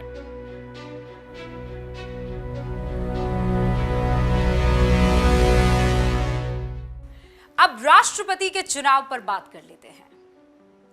संविधान निर्माताओं के सामने ये विचार आया कि देश के सबसे बड़े पद के लिए सीधे जनता के मतदान से चुनाव क्या सही रहेगा? लेकिन संविधान निर्माताओं ने सोचा कि अगर कोई व्यक्ति जनता की तरफ से सीधा चुना जाता है तो उसे सरकार की वास्तविक शक्तियों से वंचित नहीं किया जा सकता। भारत में राष्ट्रपति के पद को सिर्फ संवैधानिक प्रमुख रखने का फैसला पहले ही लिया जा चुका था। ऐसे में तय हुआ कि अप्रत्यक्ष मतदान के जरिए राष्ट्रपति को चुना जाएगा। राष्ट्रपति के चुनाव के लिए एक इलेक्टोरल कॉलेज होता है, निर्वाचक परिषद होती है, जिसके सदस्य लोकसभा और राज्यसभा के चुने हुए सदस्य और राज्यों की विधान परिषदों के चुने हुए सदस्य, वो सब उसके मेंबर होते हैं। और इस प्रकार प्रयास ये किया गया है कि राज्यों के प्रतिनिधि भी इलेक्टोरल कॉलेज का अंग हों। राष्ट्रपति चुनाव का पर्चा भरते वक्त एक उम्मीदवार के कम से कम 50 सांसद या विधायक प्रस्तावक होने चाहिए। उसका अनुमोदन 100 सांसदों या विधायकों की तरफ से होना चाहिए। राष्ट्रपति चुनाव में हर वोट का मूल्य तय किया गया है। जो छोटे राज्य हैं, वहां के विधायकों के वोट का मूल्य बड़े राज्यों की तुलना में कम होता है। लोकसभा और राज्यसभा के सांसदों के वोट का मूल्य विधायकों के वोट से अधिक होता है। राष्ट्रपति चुनाव में खड़े होने के लिए भी योग्यता और शर्तें हैं। 35 साल से अधिक उम्र का जो भारतीय नागरिक लोकसभा का चुनाव लड़ने की योग्यता रखता है, वो राष्ट्रपति का चुनाव लड़ सकता है। हालांकि अगर वह केंद्र या राज्य सरकार या उससे जुड़ी संस्थाओं में किसी लाभ के पद पर है तो राष्ट्रपति का चुनाव नहीं लड़ सकता। इसमें अपवाद सिर्फ उपराष्ट्रपति का पद है। उपराष्ट्रपति के पद पर रहते हुए कोई व्यक्ति राष्ट्रपति का चुनाव लड़ सकता है।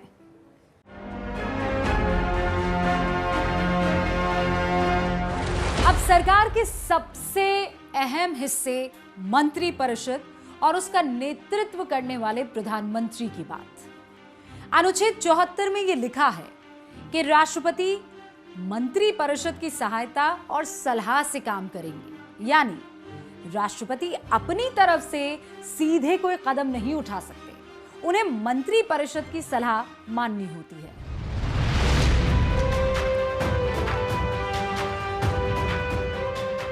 मंत्रिपरिषद की अहमियत का पता इस बात से भी चलता है कि राज्यों में तो राष्ट्रपति शासन की व्यवस्था संविधान में है, लेकिन केंद्र में राष्ट्रपति शासन की कोई व्यवस्था संविधान में नहीं दी गई है। ऐसा इसलिए क्योंकि राष्ट्रपति के काम करने के लिए मंत्रिमंडल का होना जरूरी है।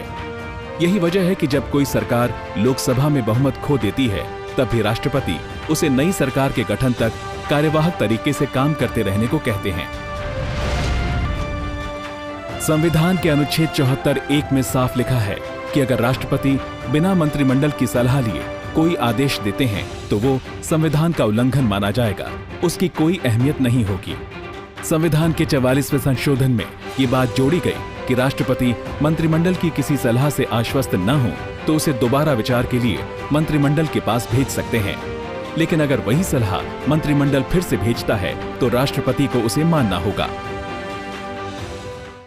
हमारे यहाँ एग्जीक्यूटिव हेड राष्ट्रपति है, लेकिन उस पर राइडर ये है कि वो कैबिनेट की राय पर ही कार्य करता है। कैबिनेट राष्ट्रपति को जो सलाह देती है उसे गोपनीय माना जाता है, उसे सार्वजनिक नहीं किया जाता। अदालत भी उसकी समीक्षा नहीं कर सकती, उसे पेश करने का आदेश नहीं दे सकती। कैबिनेट के फैसले या राष्ट्रपति को भेजी सलाह कोर्ट में तभी रखी जाती है जब सरकार खुद उसे रखना चाहे। भारत में मंत्रिमंडल सामूहिक जिम्मेदारी की अवधारणा पर काम करता है। जो फैसले लिए जाते हैं वो पूरे मंत्रिमंडल के साझा फैसले होते हैं। सामूहिक जिम्मेदारी की इसी अवधारणा के तहत संसद में किसी एक मंत्री के खिलाफ अविश्वास प्रस्ताव नहीं लाया जा सकता। ऐसा प्रस्ताव पूरी सरकार के खिलाफ रखा जाता है। उसी तरह मंत्री सरकार के फैसलों से बंधे होते हैं। ये उम्मीद की जाती है कि सरकार के फैसलों पर सारे मंत्री एक स्वर में बात करेंगे। अगर कोई मंत्री किसी फैसले से सहमत नहीं है, उसके खिलाफ बोलना चाहता है, तो उसे पहले अपना पद छोड़ना होगा। अब बात प्रधानमंत्री की। भारत में सबसे ताकतवर पद प्रधानमंत्री का है। प्रधानमंत्री यानी वो व्यक्ति जिसे लोकसभा में बहुमत का विश्वास हासिल है। ये एक ऐसा पद है जो सरकार पर भी नियंत्रण रखता है और संसद पर भी। मंत्रिमंडल के सभी मंत्री प्रधानमंत्री के कहने पर नियुक्त किए जाते हैं। वही सभी मंत्रियों को विभाग और काम देते हैं। प्रधानमंत्री जब चाहें मंत्रियों के विभाग में बदलाव कर सकते हैं। किसी मंत्री से इस्तीफा ले सकते हैं। इस्तीफा न देने की स्थिति में राष्ट्रपति से उसे बर्खास्त करने को भी कह सकते हैं। राष्ट्र संविधान कहता है कि राष्ट्रपति को एडवाइस करने के लिए एक मंत्री परिषद होगी और राष्ट्रपति उस मंत्री परिषद की एडवाइस पर ही काम करेंगे। लेकिन संविधान राष्ट्रपति को बहुत सी शक्तियां देता है, जिसमें एक शक्ति प्रधानमंत्री को नियुक्त करने की भी है। तो राष्ट्रपति प्रधानमंत्री को नियुक्त करता है और वो किसी को भी नियुक्त कर सकता है, लेकिन वो ऐसे ही व्यक्ति को नियुक्त करेगा जिसे लोकसभा के बहुमत का समर्थन प्राप्त करने की आशा हो। प्रधानमंत्री के पद की अहमियत को समझने के लिए हम अब तक सरकार के बारे में की गई चर्चा को संक्षेप में देखते हैं। हम देख चुके हैं कि देश में हर फैसला राष्ट्रपति की मंजूरी से लिया जाता है, लेकिन राष्ट्रपति स्वतंत्र रूप से कोई फैसला नहीं ले सकते। उन्हें मंत्री परिषद की सलाह के मुताबिक ही फैसला लेना होता है और मंत्री परिषद का नेतृत्व प्रधानमंत्री करते हैं। यानी असली फैसले प्रधानमंत्री के होते हैं।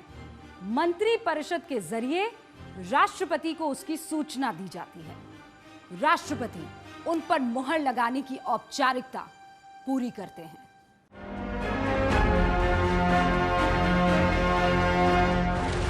भारत की व्यवस्था का एक महत्वपूर्ण अंग है विधायिका यानी लेजिस्लेचर।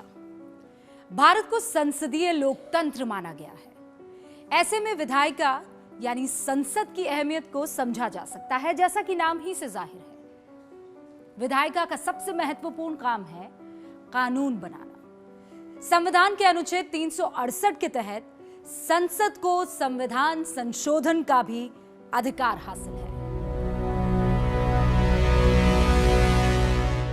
संसद का एक बेहद अहम काम है सरकार पर नियंत्रण रखना। दरअसल संविधान में बिल्कुल साफ किया गया है कि केंद्रीय मंत्रिमंडल लोकसभा के प्रति जवाबदेह होता है। वैसे भी सरकार जो कानून बनाना चाहती है या फैसला लेना चाहती है, उसके लिए संसद की सहमति जरूरी है।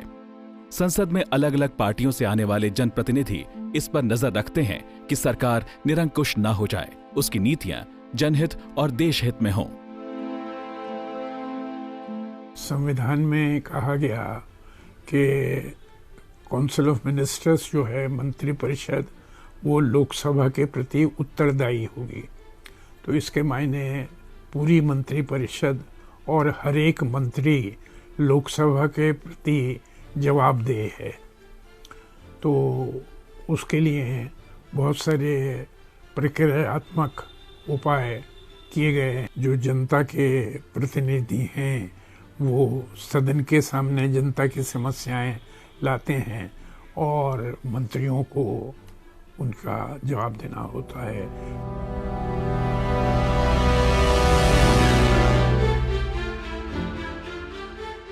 संसद वित्तीय मामलों पर भी नियंत्रण रखती है। अगर सरकार टैक्स या राजस्व से जुड़े प्रावधानों में कोई बदलाव करना चाहती है तो इसके लिए संसद की मंजूरी जरूरी है। विधायिका यानी संसद के 3 हिस्से हैं, राष्ट्रपति, राज्यसभा और लोकसभा। जी हां, संसदीय लोकतंत्र प्रणाली में राष्ट्रपति को संसद का भी एक हिस्सा माना जाता है। इसका कारण यह है कि भले ही राष्ट्रपति किसी सदन के सदस्य न हो, लेकिन उन्हीं के आदेश पर सदन की बैठक बुलाई जाती है। किसी भी सदन का सत्र खत्म करने का आदेश राष्ट्रपति देते हैं। लोकसभा का कार्यकाल पूरा हो जाने के बाद या किसी भी पार्टी को सरकार बनाने लायक बहुमत न होने की स्थिति में उसे भंग करने का आदेश भी राष्ट्रपति देते हैं। संसद से पारित विधेयक को राष्ट्रपति की मंजूरी मिलना जरूरी होता है। संसद से पास हर विधेयक राष्ट्रपति के पास भेजा जाता है। उनकी मुहर लगने के बाद ही उसे कानून का दर्जा मिलता है। राष्ट्रपति संसद के संयुक्त सत्र को संबोधित करते हैं। वो चाहे तो किसी भी सदन को संबोधित कर सकते हैं। संसद के 2 सदनों में उच्च सदन माना जाता है राज्यसभा को। जैसा कि नाम से जाहिर है, राज्यसभा यानी काउंसिल ऑफ स्टेट राज्यों की सभा है। इसके सदस्य राज्य से चुने जाते हैं।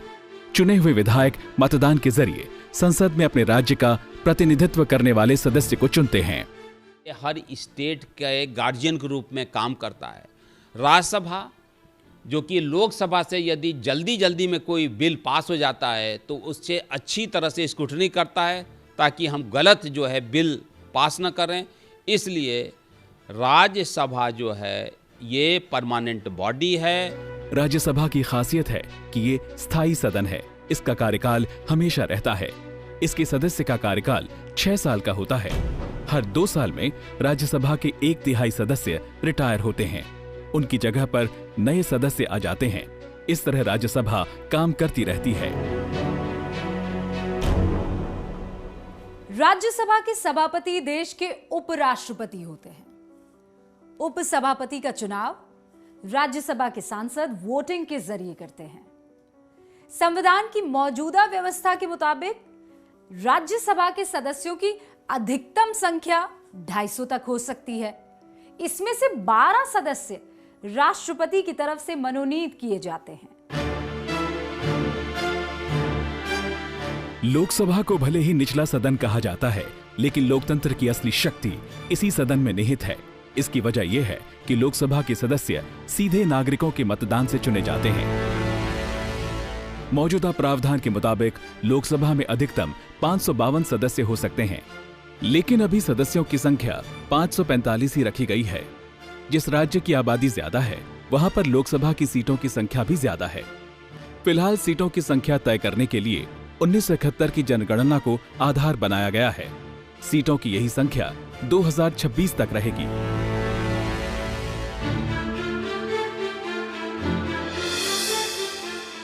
लोकसभा के सदस्य चुने जाने के लिए न्यूनतम उम्र 25 साल होनी चाहिए, जबकि राज्यसभा के लिए न्यूनतम उम्र 30 साल है। चुनाव वही लड़ सकता है जो भारत का नागरिक हो, जिसका किसी विदेशी सरकार के साथ कोई संबंध ना हो, जो दिवालिया या मानसिक रोगी ना हो, किसी भी सरकारी लाभ के पद पर ना हो। चुनाव लड़ने के लिए जरूरी योग्यता ये भी है कि वो व्यक्ति किसी कानून के तहत संसद की सदस्यता के लिए अयोग्य करार न दिया गया हो। अगर कोई संसद सदस्य आपराधिक मामले में दोषी ठहराए जाने के चलते अयोग्य हो गया है, तो उसे सदन से बाहर करने का फैसला चुनाव आयोग की सलाह पर राष्ट्रपति लेते हैं। लेकिन अगर कोई सदस्य अपनी पार्टी के खिलाफ गतिविधि के लिए दोषी पाया जाता है, तो दल बदल कानून के तहत उसकी योग्यता पर फैसला लोकसभा के स्पीकर या राज्यसभा के सभापति लेते हैं। संसद पर चर्चा को विराम देने से पहले विशेषाधिकार के बारे में जान लेना जरूरी है। आपने कई बार सुना होगा कि सांसदों के विशेषाधिकार होते हैं। अगर उनका हनन किया जाए तो संसद कार्रवाई कर सकती है। ये विशेषाधिकार इसलिए रखे गए हैं ताकि सांसदों को अपनी जिम्मेदारी निभाने में मदद मिल सके। इनका मकसद सांसदों को आम लोगों से अलग कोई विशेष दर्जा देना नहीं है। संसद में सांसद की कोई भी गतिविधि या भाषण विशेषाधिकार के दायरे में आते हैं। इसके लिए उसके ऊपर कोर्ट में मुकदमा नहीं चलाया जा सकता। संसद के बाहर भी किसी सांसद को उसकी जिम्मेदारी निभाने से रोका नहीं जा सकता। अगर कोई सांसद के काम में बाधा पहुंचाता है तो उसके खिलाफ संसद के विशेषाधिकार हनन का मामला बन सकता है।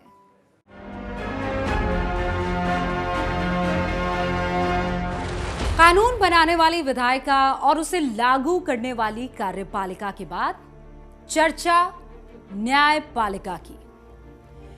न्यायपालिका का काम लोगों को न्याय देना है।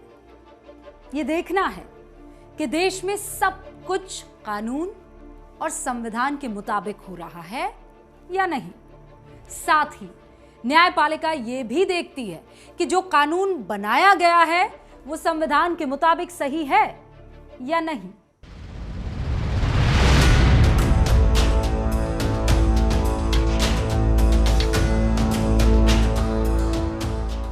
न्यायिक व्यवस्था में सबसे ऊपर है सुप्रीम कोर्ट यानी सर्वोच्च न्यायालय। संविधान के अनुच्छेद 124 में सुप्रीम कोर्ट की स्थापना का जिक्र है। इस समय सुप्रीम कोर्ट में जजों की स्वीकृत संख्या 35 है। सुप्रीम कोर्ट के अधिकारों और शक्तियों पर चर्चा से पहले बात जजों की नियुक्ति की। सुप्रीम कोर्ट के जजों की नियुक्ति राष्ट्रपति करते हैं। अनुच्छेद 124(2) में लिखा है कि जज की नियुक्ति चीफ जस्टिस से विचार विमर्श के बाद होगी। पहले नियुक्ति में सरकार की भूमिका ज्यादा थी। तब चीफ जस्टिस से विचार विमर्श के प्रावधान को औपचारिकता की तरह देखा जाता था। 1993 में एडवोकेट ऑन रिकॉर्ड एसोसिएशन बनाम भारत सरकार मामले में फैसला देते हुए सुप्रीम कोर्ट ने इस स्थिति को बदल दिया। अनुच्छेद 124(2) की व्याख्या इस तरह से की गई कि चीफ जस्टिस से सलाह लेना कोई औपचारिकता नहीं है, बल्कि उनकी सलाह मानना सरकार के लिए बाध्यकारी है। इस फैसले के बाद से जजों की नियुक्ति में मुख्य न्यायाधीश की भूमिका निर्णायक हो गई। फैसले में इस बात का ध्यान रखा गया कि भविष्य में चीफ जस्टिस मनमाने तरीके से नियुक्ति न कर सकें। इसलिए यह लिखा गया कि चीफ जस्टिस वरिष्ठतम जजों से सलाह कर जजों का चयन करेंगे। अब जजों का चयन चीफ जस्टिस और 4 जजों की समिति करती है। उसे कॉलेजियम कहते हैं। अब बात सुप्रीम कोर्ट के अधिकारों और शक्तियों की। Supreme court code of record है। इसका मतलब ये होता है कि सुप्रीम कोर्ट की कार्यवाही, आदेश और फैसलों का रिकॉर्ड हमेशा के लिए सुरक्षित रखा जाता है। इसे भविष्य में किसी भी अदालत में बतौर सबूत या बतौर उदाहरण रखा जा सकता है। साथ ही सुप्रीम कोर्ट को अपनी अवमानना के लिए किसी को भी सजा देने का अधिकार है। अगर मामलों की सुनवाई से जुड़ी सुप्रीम कोर्ट की शक्तियों की बात करें तो इसके 3 हिस्से हैं। मूल क्षेत्राधिकार यानी ओरिजिनल ज्यूरिसडिक्शन, अपीलीय क्षेत्राधिकार यानी अपीलेट ज्यूरिसडिक्शन और सलाहकार की भूमिका मतलब एडवाइजरी रोल। मूल क्षेत्राधिकार: अगर विवाद 2 राज्यों के बीच हो, किसी राज्य या राज्यों का केंद्र सरकार के साथ विवाद हो, तो ऐसे मामलों की सुनवाई सिर्फ सुप्रीम कोर्ट में हो सकती है। अनुच्छेद 139(a) के तहत सुप्रीम कोर्ट के पास शक्ति है कि अगर एक जैसा ही मामला अलग अलग हाई कोर्ट में चल रहा हो तो वो उन सभी मुकदमों को अपने पास ट्रांसफर कर सकता है। अपीलीय क्षेत्राधिकार: किसी मामले में हाई कोर्ट के अंतिम फैसले के खिलाफ अपील पर सुप्रीम कोर्ट में सुनवाई होती है। अनुच्छेद 132 से 134 के बीच इसका प्रावधान है। अनुच्छेद 137 के तहत सुप्रीम कोर्ट को अपने ही दिए फैसले पर पुनर्विचार का अधिकार है। सुप्रीम कोर्ट की शक्तियों की बात करें तो यह बहुत विस्तृत मालूम पड़ती है। जैसे अनुच्छेद 141 के तहत जिस कानून को सुप्रीम कोर्ट सही करार देता है वो पूरे देश में लागू होती है। उसी तरह अगर सुप्रीम कोर्ट किसी कानून को असंवैधानिक करार देता है तो उसके आधार पर देश की किसी भी अदालत में आगे कोई सुनवाई नहीं हो सकती। 141 में जुडिशियल रिव्यू का पावर नहीं है, लेकिन 141 में सुप्रीम कोर्ट जो कहता है वो लॉ डिक्लेयर करता है, वो सबके लिए बाध्यकारी है। अनुच्छेद 142 के तहत सुप्रीम कोर्ट को विशेष शक्ति हासिल है कि वो न्याय के हित में जो आदेश जरूरी समझे वो दे। इसमें साफ किया गया है कि तकनीकी रूप से बाधक बनने वाला कोई भी कानूनी प्रावधान सुप्रीम कोर्ट की शक्ति के इस्तेमाल में आड़े नहीं आ सकता। अनुच्छेद 144 में लिखा है कि भारत सरकार, राज्य सरकार और उनके तमाम विभाग, अधिकारी, कर्मचारी और सभी अदालतें सुप्रीम कोर्ट के आदेशों के पालन के लिए उसके मातहत आती हैं। न्यायिक समीक्षा की शक्ति: कोर्ट सरकार की तरफ से बनाए गए किसी भी कानून या आदेश या कार्रवाई को संविधान की कसौटी पर कसता है। ये देखता है कि उसके फैसले या कानून से नागरिकों के मौलिक अधिकार का हनन तो नहीं हो रहा। इसके आधार पर सुप्रीम कोर्ट कानून को हरी झंडी देने या निरस्त करार देने का आदेश दे सकता है। संविधान में संसद की तरफ से किए गए संशोधन को भी सुप्रीम कोर्ट इस आधार पर रद्द घोषित कर सकता है कि वो संविधान के मूल ढांचे के खिलाफ है। प्रक्रिया का पालन: सुप्रीम कोर्ट ये देखता है कि सरकार के किसी भी फैसले में या कानून बनाने के दौरान उचित प्रक्रिया का पालन किया गया है या नहीं। इसमें कमी पाए जाने पर कोर्ट सरकार के फैसले या कानून को रद्द घोषित कर सकता है। जनहित याचिका: नागरिकों को मिले मौलिक अधिकार के हनन की स्थिति में सुप्रीम कोर्ट किसी भी मामले पर संज्ञान लेकर सुनवाई शुरू कर सकता है। अपने पास भेजी गई किसी चिट्ठी को भी कोर्ट याचिका में तब्दील कर उस पर सुनवाई कर सकता है।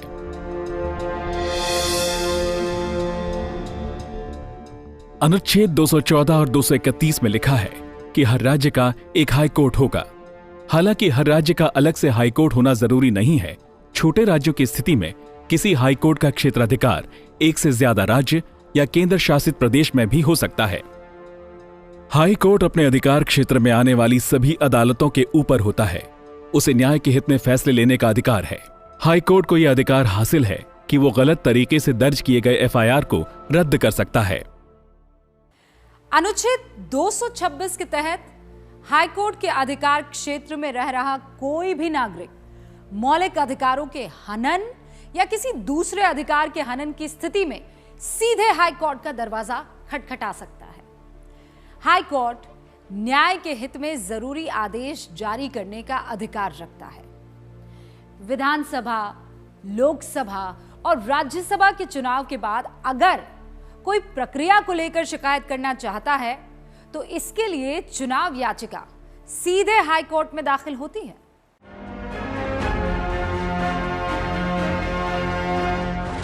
शुरू में जब संविधान सभा आजाद भारत के लिए व्यवस्था तय करने बैठी तब उसके सामने ज्यादा शक्तिशाली राज्यों वाला एक संघीय राष्ट्र बनाने का विचार था, क्योंकि मुस्लिम लीग केंद्र की जगह राज्यों को ज्यादा शक्ति देने की मांग करता था। तभी परिस्थितियां बदली। मुस्लिम लीग को संतुष्ट करने की जरूरत खत्म हो गई।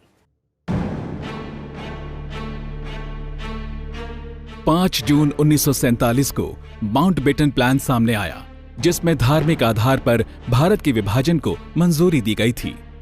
देश का विभाजन तय हो जाने के बाद संविधान निर्माताओं ने भारत को राज्यों के एक ऐसे संघ की शक्ल दी जिसमें केंद्र को ज्यादा शक्तिशाली रखा गया। आगे हम सिलसिलेवार तरीके से इसे समझने की कोशिश करेंगे। भारतीय संविधान संघात्मक होते हुए भी उसमें केंद्रीकरण की प्रवृत्ति है। वास्तव में देखा जाए तो भारतीय संविधान में बहुत से ऐसे आर्टिकल हैं जो केंद्र को अधिक पावर देते हैं। फॉर एग्जाम्पल, अनुच्छेद 3 किसी राज्य के टेरिटरी को बढ़ाना, घटाना, इस पर कानून की रचना का अधिकार किसके पास है? केंद्र के पास है।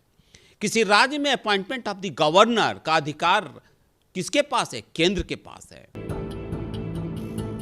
पहले बात केंद्र और राज्य को मिली विधायी शक्ति यानी कानून बनाने की शक्तियों की। इन शक्तियों का उल्लेख संविधान में अनुच्छेद 245 से 255 के बीच है। कानूनों को 3 सूची में बांटा गया है: संघीय सूची, राज्य सूची और समवर्ती सूची। संघीय या केंद्रीय सूची के तहत 98 क्षेत्र आते हैं। इनमें कानून बनाने का अधिकार सिर्फ संसद को है। रक्षा, विदेश नीति, दूरसंचार, रेलवे, एयरलाइंस, नाभिकीय ऊर्जा यानी न्यूक्लियर एनर्जी, अंतरिक्ष विज्ञान समेत बहुत सारे अहम विषय हैं जिन पर कानून बनाने का अधिकार सिर्फ संसद को है। राज्य सूची में 61 विषय आते हैं। इन पर राज्य सरकार की पहल पर वहां की विधानसभा कानून बनाती है। इनमें भूमि सुधार, आबकारी, बिजली जैसे विषय आते हैं।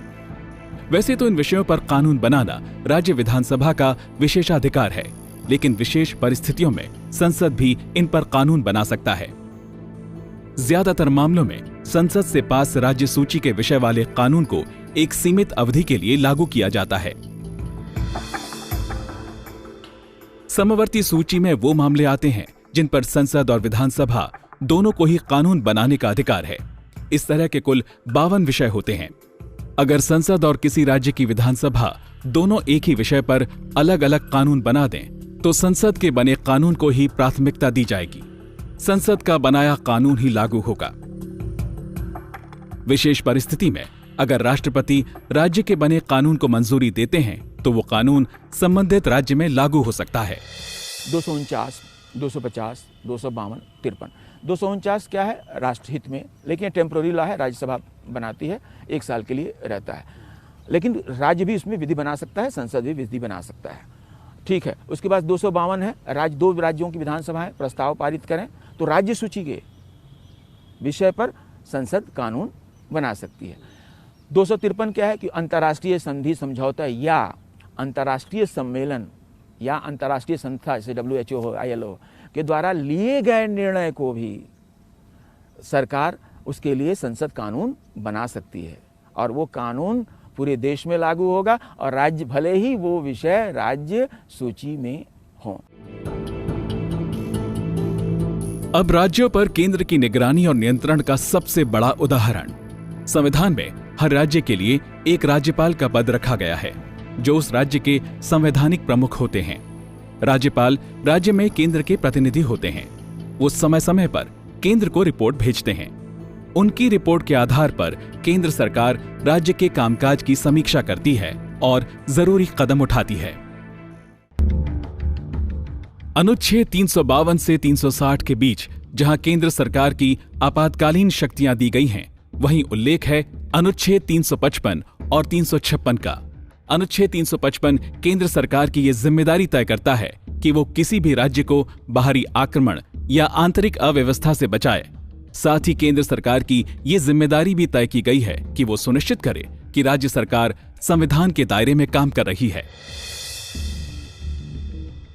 अगर किसी राज्य में बाहरी आक्रमण या आंतरिक अव्यवस्था की स्थिति हो तो वहां पर राष्ट्रपति शासन लागू किया जा सकता है। उसी तरह से राज्यपाल की रिपोर्ट अगर राज्य में संवैधानिक ढांचे के चरमरा जाने की बात कहती है तो केंद्र सरकार उस पर संज्ञान ले सकती है।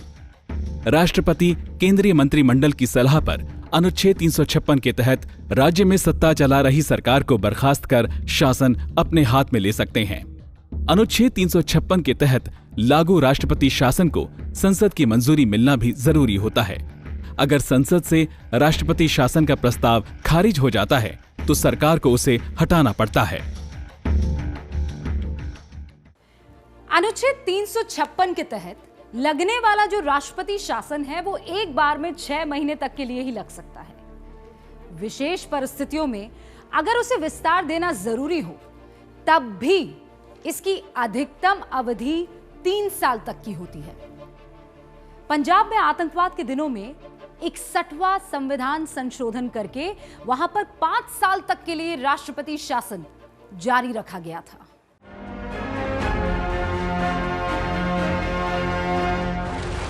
भारत की विशालता और विविधता के चलते कुछ विषयों पर संविधान निर्माताओं को बहुत ज्यादा सोच विचार करना पड़ा। उनमें से एक है भाषा। क्या आपको मालूम है कि दुनिया में सबसे ज्यादा बोली जाने वाली 50 भाषाओं में से 13 भारत से हैं? हर भाषा को बोलने वाले करोड़ों लोग हैं। कई भाषाओं वाले भारत में किसी भाषा को राष्ट्रभाषा का दर्जा नहीं दिया गया, लेकिन संविधान निर्माताओं ने सबसे ज्यादा बोली जाने वाली भाषा हिंदी को केंद्रीय स्तर पर आधिकारिक भाषा का दर्जा दिया। साथ ही जो प्रांतीय भाषाएं हैं उनके लिए भी उचित सम्मान की व्यवस्था की गई। एबीपी न्यूज की संविधान सीरीज में अब बात भाषा से जुड़े प्रावधानों की।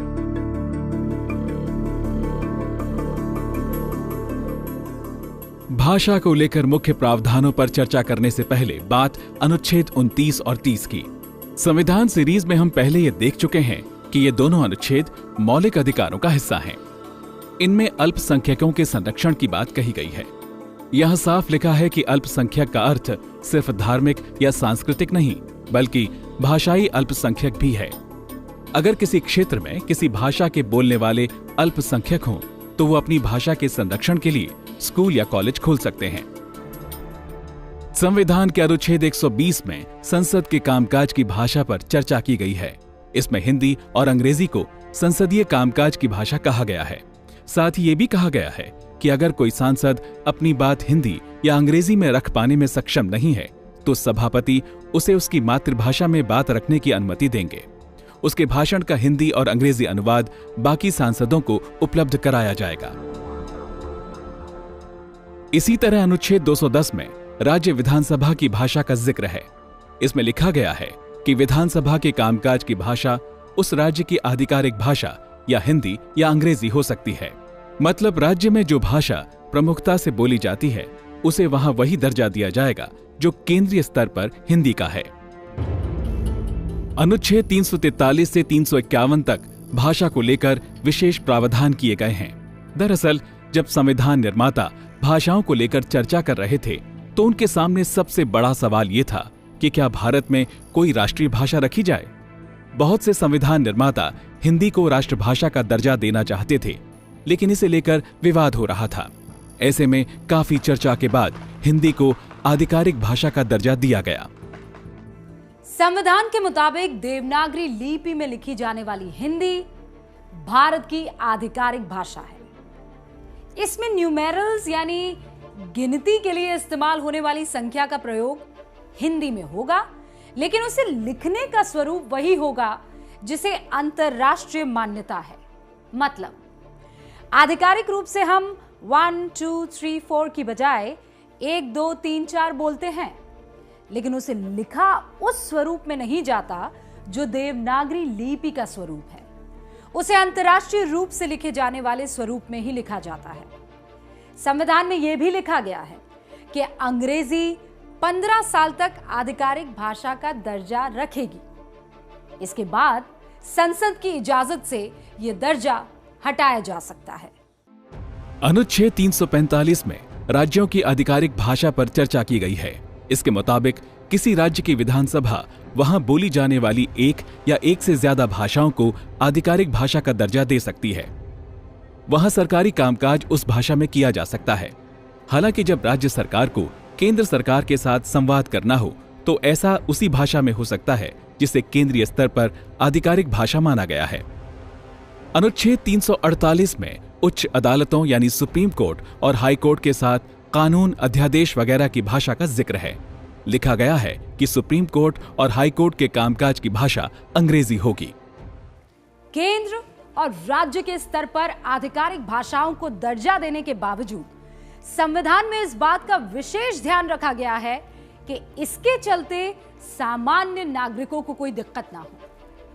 अनुच्छेद 350 में यह लिखा गया है कि कोई व्यक्ति अपनी किसी समस्या के निवारण के लिए भारत में बोली जाने वाली किसी भी भाषा में सरकार के किसी विभाग या पुलिस को आवेदन दे सकता है।